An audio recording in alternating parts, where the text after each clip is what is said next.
आता आपल्याला इथून जे आपण 3.5 इंचावरती पॉइंट घेतला बरोबर, सरळ लाईन आपण आखून घेतली. इथून आपल्याला पाऊण इंच अंतर घ्यायचं दोन्ही साईडनी, पाऊण इंच,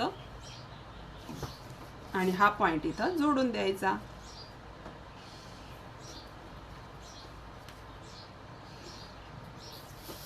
हा झाला आपला 1 टक्स. तुम्ही इथे 1 टक्स ब्लाउज पण स्टिच करू शकता.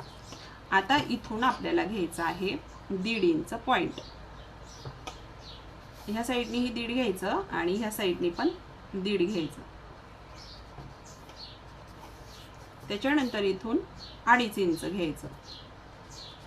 2.5 इंच पॉइंट आपण इथे घेतला, इथं 1.5 इंच पॉइंट घेतला. हे आपले 4 पॉइंट आपल्याला भेटलेले आहेत. तर ते आपल्याला इथे काय करायचे, सरळ ही लाईन इकडे ओढून घ्यायची आणि इथूनही पाव इंच अंतर ओढून घ्यायचं. आता याच्यानंतर इथून ही लाईन तिरकी घ्यायची आणि इथूनही लाईन ही तिरकी घ्यायची.